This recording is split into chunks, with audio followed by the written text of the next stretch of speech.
राम राम मित्रांनो, पुन्हा एकदा स्वागत आहे तुमचं आपल्या नवीन ब्लॉगमध्ये. तर आज आपल्या गाडीचा थोडासा प्रॉब्लेम झाला होता. आपल्या गाडीचा पेट्रोलचा पाईप फुटलेला होता.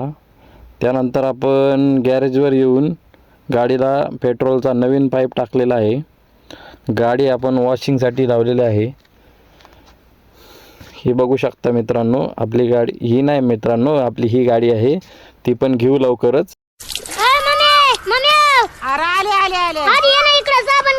अजून थोडं आपली गाडी वॉशिंग झालेली आहे मित्रांनो. आज रविवारची सुट्टी असल्यामुळे आपण निघालो आहोत फिरायला. त्यानंतर आलो आहोत आपण चाकणला. तुम्हाला तर माहीतच आहे, चाकण म्हणजे जगातील 8वे आश्चर्य आहे. चाकणचं ट्रॅफिक म्हणजे विशेष खोल.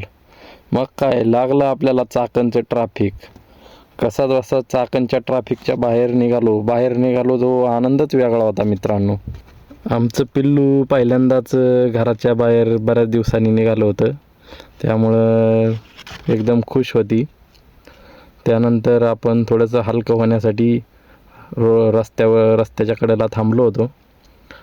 त्यानंतर आपण पोचलो आळंदीला. आळंदी इंद्रायणी नदीमध्ये आपण हातपाय वगैरे धुतले. मग काय आपण गंध वगैरे लावला आणि आपल्या पिल्लूला पण गंध लावला. पिल्लूला काय समजत नव्हतं काय चाललं आहे ते. मग आपण माऊलीच्या दर्शनासाठी निघालो. माऊलींचे दर्शन झाल्यानंतर आम्ही आलो येडामाईच्या दर्शनासाठी आळंदीजवळच असणाऱ्या डुडुळगावला.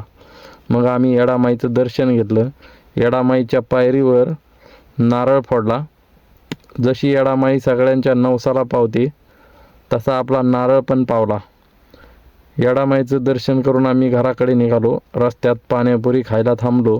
पाणीपुरी वगैरे खाऊन डायरेक्ट आम्ही घरी आलो. धन्यवाद मित्रांनो. कसा वाटला आजचा ब्लॉग कमेंट करून नक्की सांगा.